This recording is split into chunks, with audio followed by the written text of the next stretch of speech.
అందరికీ నమస్కారం. శ్రీ మాత్రే నమః.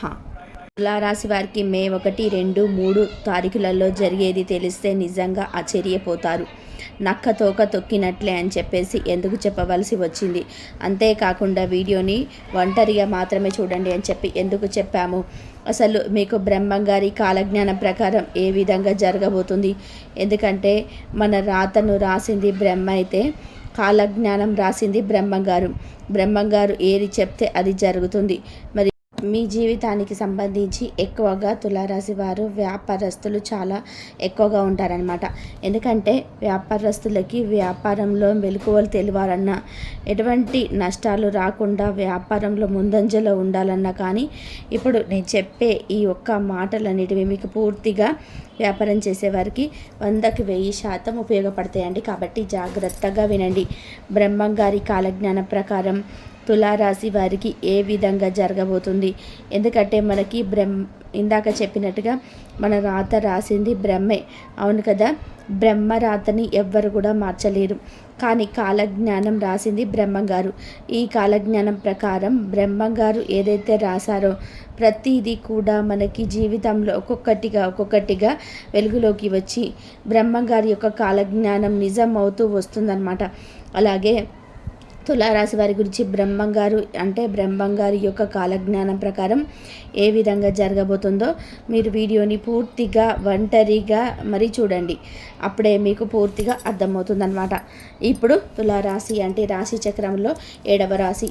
ఈ రాశికి అధిపతి శుక్రుడు అనమాట. తులారాశి వారు చాలా అంటే చాలా మంచివారండి. చాలా మంచి మనసున్నవారనమాట. ఎదుటి వారికి ఎట్టి పరిస్థితుల్లో కూడా హాని చెయ్యాలి అని చెప్పి అస్సలు అనుకోరు. ఎదుటి వారికి కారణంగా వీరికి ఏదైనా కానీ హాని జరిగినప్పటికీ కూడాను ఎంతో ఓర్పుగా ఆ బాధని మనసులో అనుభవిస్తారు తప్ప ఎదుటి వారికి హాని చేయాలని చెప్పేసి పాపం కలలో కూడా అనుకోరండి. అంతటి మంచివారు తులారాశి వారు. కేవలం మంచితనమే కాదు, అంతకు మించిన తెలివి కలతనం కూడా తులారాశి వారి దగ్గర చాలా ఎక్కువగా ఉంటుందన్నమాట. వీళ్ళేంటంటే జనాలకి చాలా దగ్గరగా ఉన్నట్టుగా ఉంటారు, కానీ అస్సలు జనాలకి దగ్గరగా ఉండరు. జనాల మాటలు విన్నట్టుగానే ఉంటారు, కానీ జనాల మాటలు అస్సలు వినరు. అంటే ఇక్కడ వారి అంటే ఎటమటంగా చేస్తారని కాదు, వీరి మనసుకి ఏదైతే కరెక్ట్గా ఉంటుందో, ఏదైతే పర్ఫెక్ట్ ఇది నేను చేయాలి, ఇది దీనివల్ల లాభం జరుగుతుంది అని చెప్పేసి ఏదైతే అనుకుంటారో అది పర్ఫెక్ట్గా వీళ్ళ సహతాగా చేసుకుంటారే తప్ప ఎదుటివారు ఏదో చెప్పారు, ఎదుటివారి యొక్క గొప్పల కోసము, ఎదుటివారి యొక్క మెప్పు కోసము, ఇటువంటి కోసం అయితే ఏది కూడా జనాల కోసం చేయరని చెప్పి చక్కగా మనం చెప్పుకోవచ్చు అనమాట. ఇక తులారాశి వారు ఎప్పుడు కూడా ఫస్ట్ ప్లేస్లో ఉండడానికి అంటే మొదటి స్థానంలోనే ఉండాలి అని చెప్పేసి అనుకుంటూ ఉంటారు. కేవలం అలా మొదటి స్థానంలో ఉండడం మాత్రమే కాదు, మొదటి స్థానంలో ఉండడం కోసం వారి యొక్క కష్టాన్ని, వారి యొక్క తెలివితేటలను, వారి యొక్క ఎఫర్ట్స్ని మొత్తాన్ని కూడా పెడతారనమాట. ఏ పని చేస్తున్నా కానీ తులారాశి వారి కనీసం ఒక చిన్న టీ కొట్టు పెట్టుకున్నా కానీ, ఇక్కడ టీ కొట్టు అంటే అని చెప్పట్లేదు కానీ ఉదాహరణ చెప్తున్నా, పెద్ద బిజినెస్లు చేసే వాళ్ళైనా కానీ లేదా చిన్న టీ కొట్టు పెట్టుకుని బిజినెస్ వాళ్ళైనా కానీ వారికంటూ ఒక స్పెషాలిటీ, వారికంటూ ఒక ప్రత్యేకతను ఏర్పరచుకుంటారనమాట తులారాశి వారు. ఇప్పటి వరకు తులారాశి వారి యొక్క మాటల గురించి, వారి యొక్క మనస్తత్వం గురించి ఫస్ట్లోనే మీరు చాలా ఆశ్చర్యపోయారు కదా. కానీ ఇప్పటి నుంచి చూడండి ఇంకా ఆశ్చర్యపోతారనమాట. వీరి యొక్క మనస్తత్వం, వీరికి జరగబోయేది ఏంటి, వీరికి వచ్చే కష్టాలేంటి, ఆ కష్టాలు రాకుండా ఎలాంటి జాగ్రత్తలు తీసుకోవాలి, ఇలాంటివన్నీ కూడా పూర్తిగా అర్థమవుతాయండి. మరి వీడియోలోకి ముందుకు చిన్న రిక్వెస్ట్ అండి, మన ఛానల్ని కూడా ఫస్ట్ టైం కనుక చూస్తున్నట్లయితే సబ్స్క్రైబ్ చేసుకొని వీడియోకి ఒక లైక్ ఇవ్వడం మాత్రం అస్సలు మర్చిపోకండి. మీరు ఇచ్చే లైక్ వల్ల మరికొంతమంది తులారాశి వారికి వీడియో అనేది రీచ్ అవుతుందన్నమాట. తులారాశి వారు ఎప్పుడైనా కానీ వారి కాళ్ళ మీద వాళ్ళు నిలబడడానికి ఇష్టపడతారంటే సొంతంగా మేము ఏదైనా చేసుకోవాలి, ఒకరి కింద మేము ఎప్పుడు కూడా పని చేయకూడదు, ఒకరి కింద దేహి అని చెప్పి మేము ఏ రోజు కూడా చేయి చాపకూడదు, మేము సొంతంగా మా కాళ్ళ మీద మేము నిలబడాలి, మా చెయ్యి ఎప్పుడు కూడా పైనే ఉండాలి కానీ మా చెయ్యి ఎప్పుడు కూడా కింద ఉండకూడదు అని చెప్పి కనీసం సొంతంగా టీ కొట్టు పెట్టుకోవడానికైనా ఇష్టపడతారు. కానీ ఎప్పుడు కూడా ఒకరి కింద లొంగి బ్రతకడానికి మాత్రం ఇష్టపడరు, మగవాళ్ళైనా కానీ ఆడవాళ్ళైనా కానీ. సంపాదన కూడా వీరికి చాలా ఎక్కువగా ఉంటుందన్నమాట. వీరి యొక్క తెలివితేటలకు కానీ దేనికైనా కానీ వీరికి సంపాదన కూడా బాగా ఉంటుంది. బాగా సంపాదించాలి అని చెప్పేసి కోరిక, ఆశ కూడా చాలా ఎక్కువగా ఉంటుంది. నలుగురిలో ఒక గుర్తింపు ఉండాలి, మాకంటూ ఒక ప్రత్యేకమైన స్థానాన్ని మేము ఏర్పరచుకోవాలి, మేము బయటికి వెళ్తే మాకంటూ ఒక విలువని జనాలు ఇవ్వాలి అని చెప్పి ఎక్కువగా ఆరాటపడిపోతుంటారు అనమాట. దానికి తగ్గట్టుగా కృషిని కూడా చేస్తారని చెప్పొచ్చు అనమాట. ఇక తులారాశి వారికి కొంచెం స్వార్థం కూడా ఎక్కువగానే ఉంటుందండి. స్వార్థం అనేది ప్రతి మనిషికి కూడా ఉంటుందన్నమాట. కానీ తులారాశి వారి యొక్క స్వార్థం ఏ రకంగా ఉంటుందంటే కనుక బయట విషయాలు బయటనే మర్చిపోతారు. బయట ఏదైనా పని చేసినా ఇంకేదైనా చేసినా ఎదుటి వారితో స్నేహంగా ఉన్న ఫ్రెండ్స్ అని చెప్పి, కొలీగ్స్ అని చెప్పేసి, బిజినెస్లో పార్ట్నర్స్ అని చెప్పి ఇలా బయట విషయాలు ఏవైనా ఉన్నా కానీ ముందు ప్రత్యేకించి వీరి కుటుంబం కోసం ఎక్కువ సమయాన్ని కేటాయిస్తారు. కుటుంబం కోసం ఎక్కువగా ఆలోచిస్తుంటారు. ఏదైనా కానీ కుటుంబం తర్వాతనే అని చెప్పేసి అనుకుంటుంటారనమాట. కాబట్టి కొంచెం స్వార్థం ఎక్కువనే ఉంటుంది. కుటుంబం కోసం ఎక్కువగా పరితపిస్తుంటారు. కుటుంబం తర్వాతనే, కుటుంబం కోసమే ఏదైనా చేసినా కానీ ఏదైనా కానీ అని చెప్పేసి ఆలోచిస్తుంటారు. ఇక వీరికి సహాయం చేసే మనస్సు కూడా చాలా ఎక్కువగానే ఉంటుందండి.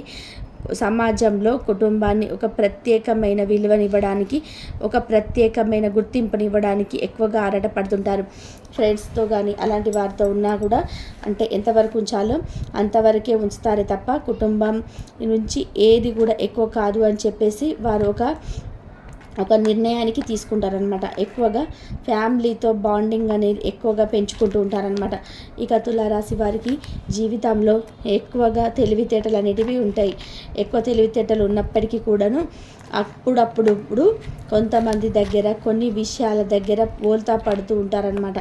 అంటే సంపాదించే వేటలో పడి ఆ సంపాదన ఇంకాస్త ఎక్కువ సంపాదించాలి, ఇంకాస్త డబ్బు పోగు చేసుకోవాలి, ఇంకాస్త అని చెప్పేసి కొంచెం ఎక్కువగా ఆశకు పోయి ఏం చేస్తారంటే కొంచెం అప్పుడప్పుడు కొన్ని విషయాల దగ్గర బోల్తా పడుతుంటారనమాట. అంటే సంపాదించే పనిలో పడి కొంచెం బోల్తా పడుతుంటారనమాట.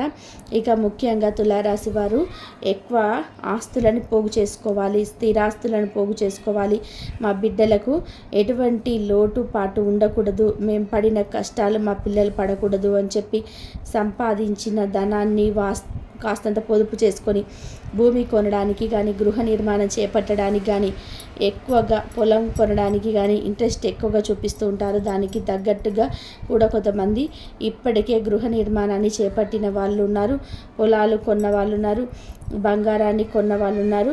ఇంకా ఆడవారి విషయానికి వస్తే కనుక ఆడవారు కూడా కొంత సేవింగ్స్ చేసుకొని ఇంట్లో చిన్న చిన్న వస్తువులు కొనుక్కోవడం, వాషింగ్ మిషన్ కొనడం, ఏసీలు కొనడము, బంగారం కొనడం ఇలాంటివన్నీ కూడా చేస్తుంటారనమాట. ఎక్కువగా ఖర్చులు చేయరు, ఏదైనా కానీ ఇంట్లోకి వాడుకోవడానికి ఉపయోగిస్తుంటారనమాట. ఇక ముఖ్యంగా వీరి యొక్క నిర్ణయాలన్నిటివి చాలా తెలివిగా ఉంటాయి. ఏ నిర్ణయం తీసుకున్నా కూడా చాలా తెలివిగా ఉంటుందన్నమాట. వీరికి సేవింగ్స్ కూడా చాలా ఎక్కువగా ఉంటాయన్నమాట. వీరి నిర్ణయాలు ఏదైనా కానీ ఒక డెసిషన్ తీసుకుంటే అది కొంచెం పెద్దగా ఉంటుందన్నమాట. అంటే ఆస్తుల విషయంలో సొంత ఆస్తులు, సొంత సంపాదన కాస్త వీటి మీద దృష్టి పెట్టి సొంత తెలివితేటలు చూపించుకొని ప్రత్యేకమైన గుర్తింపుని ఏర్పరచుకొని మంచిగా ఆ ఆస్తిని పోగు చేస్తుంటారు.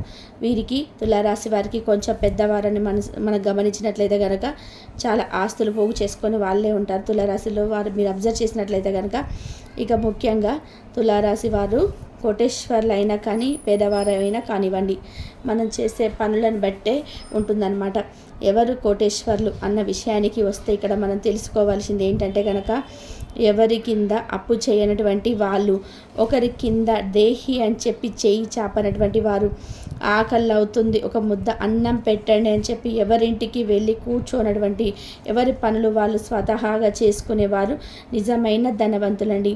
ఎవరు పేదవాళ్ళు అంటే గనక ఎప్పుడు కూడా సోమరితనంగా పడుకునేవారు, ఏ పని కూడా చేయని వాళ్ళు, చిన్న చిన్న అవసరాలకి కూడా ఎదుటి వారి మీద ఆధారపడేవారు.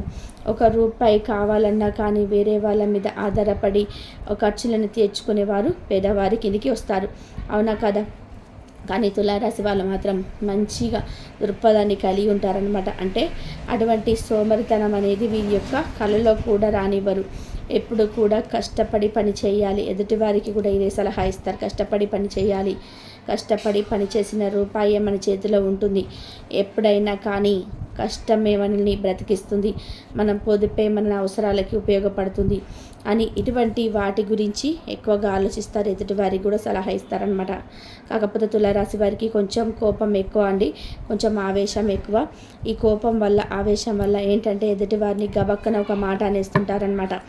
ఆ మాట కూడా ఎలా అంటారంటే, ఎదుటివారు ఆ మాట అన్నప్పుడు కొంచెం వారి కళ్ళల్లో నీళ్ళు వచ్చేస్తాయి అనమాట. అంత కఠినంగా అంటారనమాట. అది కావాలని అనరు, హెచ్ఎల్ గారు వారి యొక్క మనస్తత్వమై అలా ఉంటుందన్నమాట. కాబట్టి కొంచెం కోపాన్ని, కొంచెం ఆవేశాన్ని తగ్గించుకోండి. ఎదుటివారిని హర్ట్ చేయకూడదన్న విషయాన్ని తెలుసుకోండి. ఇదొక్కటి తెలుసుకుంటే మాత్రం నీకు ఎటువంటి డోకా అనేది ఉండదన్నమాట. ఇక తులారాశి వారికి 3 రోజుల విషయానికి వస్తే కనుక, ఈ 3 రోజులు కూడా వీరికి చాలా అనుకూలంగా ఉందండి. ఇక ముఖ్యంగా మే నెలలో వీళ్ళు కొత్తగా మే నెల స్టార్టింగ్ అడుగు పెడుతున్నారు కాబట్టి వీరికి వృత్తిపరంగా కానీ, ఉద్యోగ పరంగా కానీ, వ్యాపార పరంగా కానీ, బిజినెస్ల పరంగా కానీ, చిన్న పెద్ద ఏ బిజినెస్ అయినా కానీ బాగా అనుకూలంగా కలిసి రాబోతుందన్నమాట. ఎటువంటి కీడు, ఎటువంటి నష్టాలు, ఎటువంటి అపోగొట్టుకోవడాలు ఇలాంటివి ఏవి కూడా ఉండవు. పెట్టుబడులు కూడా చాలా లాభదాయకంగా రాబోతున్నాయి అన్నమాట. బిజినెస్లో ముందుంటారు.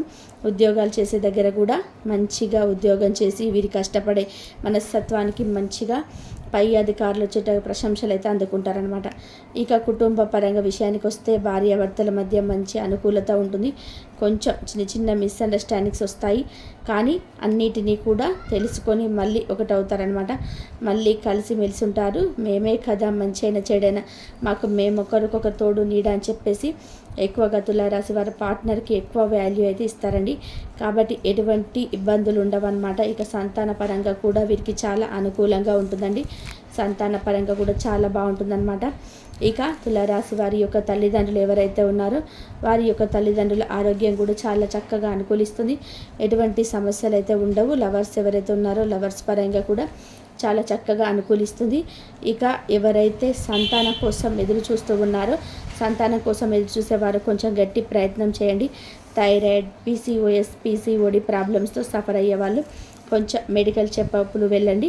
మంచిగా ఆకులు, కూరలు, పండ్లు, కూరగాయలు తినండి. కొంచెం వ్యాయామం చేసుకుంటూ ఉండండి. మంచిగా ఎక్సర్సైజ్ ఇవన్నీ చేసుకుంటూ ఉంటే ఖచ్చితంగా మీకున్న సంతానం అయితే కలుగుతుందన్నమాట. ఇక ముఖ్యంగా ఎవరైతే విద్యార్థులు ఉన్నారో విద్యార్థులకు కూడా చాలా అనుకూలంగా ఉంది. ఎదురు చూసే వాళ్ళు కూడా వివాహ యోగం అయితే ఖచ్చితంగా కలిసి రానుందండి.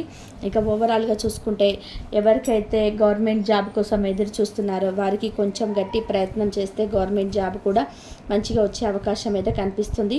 ఇక ఆరోగ్య సమస్యలతో, అనారోగ్య సమస్యలతో బాధపడే వారికి కూడా చక్కగా ఆరోగ్యం అయితే అనుకూలంగా ఇస్తుందండి. ఎటువంటి ప్రాబ్లమ్స్ అయితే ఉన్నాయన్నమాట. ఇంకా కాస్త సోమవారం పూట శివాలయానికి వెళ్ళండి, విభూతిని ధరించండి. మంగళవారం కూడా ఆంజనేయ స్వామి గుడికి వెళ్ళండి.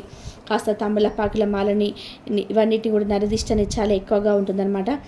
అంటే నరదిష్టి తొలగించుకోవడం కోసం ఇటువంటి చిన్న చిన్న పూజలు, కార్యక్రమాలు చేస్తూ ఉండాలి మీరు. లేకపోతే నరదిష్టి ఎక్కువ అవ్వడం వల్ల జీవితంలో చాలా రకాల సమస్యలు అయితే వస్తుంటాయి అన్నమాట. ఇక ముఖ్యంగా శనివారం పూట వెంకటేశ్వర స్వామి గుడికి వెళ్ళడం, తులసి మాలను సమర్పించుకోవడం, ఇక రావి చెట్టు కింద ఆవునెత్తో దీపాన్ని పెట్టడం, ఇలాంటివన్నీ కూడా చేయడం వల్ల నరదిష్టి తగ్గుతుంది. మంచి మనశ్శాంతి అనేది వస్తుందన్నమాట. ఇక ఫ్రెండ్స్తో కూడా ఎంతవరకు ఉండాలో అంతవరకే ఉండండి. మీ పర్సనల్స్ అయితే షేర్ చేసుకోమాకండి. ఇవన్నీ కూడా చేసుకోవడం వల్ల మీకు మంచిగా అనుకూలిస్తుందన్నమాట. మీకు శుక్ర అనుగ్రహం అనేది చాలా ఎక్కువగా ఉండడం వల్ల డబ్బు పరంగా కూడా ఎటువంటి దిగులైతే మీకు ఉండదన్నమాట. ఇక ఒంటరిగా చూడమని ఎందుకు చెప్పామంటే కనుక కేవలం కారణం నరదిష్టి అండి. మీకు వచ్చే ఈ లాభాల వల్ల, మీకు కలిసి వచ్చే ఈ రోజుల వల్ల ఎదుటివారి కనుక వింటే ఆ నరదిష్టి వల్ల వచ్చే అదృష్టం కూడా వెనక్కి వెళ్ళిపోయే అవకాశం అయితే ఉంటుందన్నమాట. కాబట్టి ఒంటరిగా చూడమని చెప్పాము. ఇటువంటి చిన్న చిన్నవన్నీ కూడా పరిహారాలు చేసుకుంటూ మంచిగా మీరు కోపాన్ని తగ్గించుకొని చక్కగా మంచి ఆలోచన జ్ఞానాన్ని ఇప్పుడు ఎలా ఉన్నారో మీరు అలాగే ఉండండి. బాగా మీకు కలుసుబడతానం చాలా ఎక్కువగా ఉంటుందన్నమాట. అర్థమైంది కదండి. మరి తులారాశి వారికి అని చెప్పేసి ఇలాగైతే ఉంటుంది. మొత్తం మీద కొంతమంది ఇప్పటికీ గృహ నిర్మాణం చేపట్టిన వాళ్ళు, బంగారం కొన్న వాళ్ళు ఉన్నారు. ఇంకా ఆడవాళ్ళ విషయానికి వస్తే ఆడవాళ్ళు కూడా కొంత సేవింగ్ చేసుకొని ఇంట్లో చిన్న చిన్న వస్తువులు కొనుక్కోవడం, వాషింగ్ మిషన్ కొనడం, ఏసీ కొనడము, బంగారం కొనడం ఇలాంటివన్నీ కూడా చేస్తూ ఉంటారనమాట. ఎక్కువగా ఖర్చులు చేయరు, ఏదైనా కానీ ఇంట్లోకి వాడుకోవడానికి ఉపయోగిస్తుంటారనమాట. ఇక ముఖ్యంగా వీరి యొక్క నిర్ణయాలు అనేటివి చాలా చాలా తెలివిగా ఉంటాయి. ఏ నిర్ణయం తీసుకున్నా కూడా చాలా తెలివిగా ఉంటుందన్నమాట. వీరికి సేవింగ్స్ కూడా చాలా ఎక్కువగా ఉంటాయన్నమాట. ఈ నిర్ణయాలు ఏదైనా కానీ ఒక డెసిషన్ తీసుకుంటే అది కొంచెం పెద్దగా ఉంటుందన్నమాట. అంటే ఆస్తుల విషయంలో సొంత ఆస్తులు, సొంత సంపాదన కాస్త వీటి మీద దృష్టి పెట్టి సొంత తెలివితేటలను చూపించుకొని ప్రత్యేకమైన గుర్తింపుని ఏర్పరచుకొని మంచిగా ఆస్తిని పోగు చేసుకుంటుంటారు. వీరికి తులారాశి వారు కొంచెం పెద్దవారిని కనుక గమనించినట్లయితే కనుక చాలా ఆస్తులు పోగు చేసిన వాళ్ళే ఉంటారు తులారాశి వారు అబ్జర్వ్ చేసినట్లయితే కనుక. ఇక ముఖ్యంగా తులారాశి వారు కోటేశ్వర్లైనా కానివ్వండి, పేదవారైనా కానివ్వండి, మనం చేసే పనులను బట్టే ఉంటుందన్నమాట. ఎవరు కోటీశ్వర్లు అన్న విషయానికి వస్తే కనుక ఇక్కడ మనం తెలుసుకోవాల్సింది ఏంటంటే కనుక ఎవరి కింద అప్పు చేయనటువంటి వాడే కోటేశ్వర్లు. అర్థమైంది కదండి. తులారాశి వారికి ఈ వీడియో నచ్చిందని అనుకుంటున్నాను. నచ్చింది అనిపిస్తే వీడియోకి ఒక లైక్ ఇవ్వడం మాత్రం మర్చిపోదండి. మీరు ఇచ్చే లైక్ వల్ల మరి కొంతమంది తులారాశి వారికి ఈ వీడియో అనేది రీచ్ అవుతుందన్నమాట. ఇక మొదటిసారిగా మన ఛానల్లోకి వచ్చినట్లయితే మన ఛానల్ని సబ్స్క్రైబ్ చేసుకొని సపోర్ట్ చేయండి. కాబట్టి తులారాశి వారికి మొత్తం మీదనైతే ఈ విధంగా ఉంటుంది. కాబట్టి బ్రహ్మరాతను ఎవరు కూడా మార్చలేరు, కాలజ్ఞానం మాత్రం బ్రహ్మంగారు రాశారు. కాబట్టి ఈ బ్రహ్మంగారు ఏదైతే రాశారో ప్రతిదీ కూడా మనకి జీవితంలో ఒక్కొక్కటిగా వెలుగులోకి వచ్చి బ్రహ్మంగారి యొక్క కాలజ్ఞానం నిజమవుతూ వస్తుందన్నమాట. కాబట్టి ఇలాగే తులారాశి వారికి కూడా బ్రహ్మంగారు కాలజ్ఞానం ప్రకారం ఏ విధంగా జరగబోతుందో ఇప్పుడు మీరు వీడియోను పూర్తిగా చూసినందుకు మీకు ఈ వీడియోలో మొత్తం పూర్తిగా అర్థమవుతుందన్నమాట. కాబట్టి ఈ వీడియో పూర్తిగా చూసిన వాళ్ళకి ప్రతి ఒక్కరికి కూడా తులారాశి వారికి అందరికీ అర్థమైందని చెప్పేసి అనుకుంటున్నాను. కాబట్టి తులారాశి వారు చాలా అంటే చాలా మంచివారు, చాలా మంచి మనసున్న వాళ్ళు. ఎదుటి వారికి ఎట్టి పరిస్థితుల్లో కూడా హాని చేయాలని చెప్పేసి మాత్రం ఎప్పుడు అనుకోరు.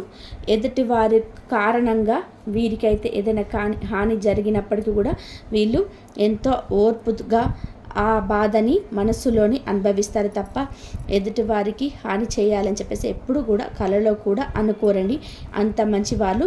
ఇంతవరకు చూసినందుకు ధన్యవాదాలు. లైక్ చేయడం మాత్రం అస్సలు మర్చిపోకండి.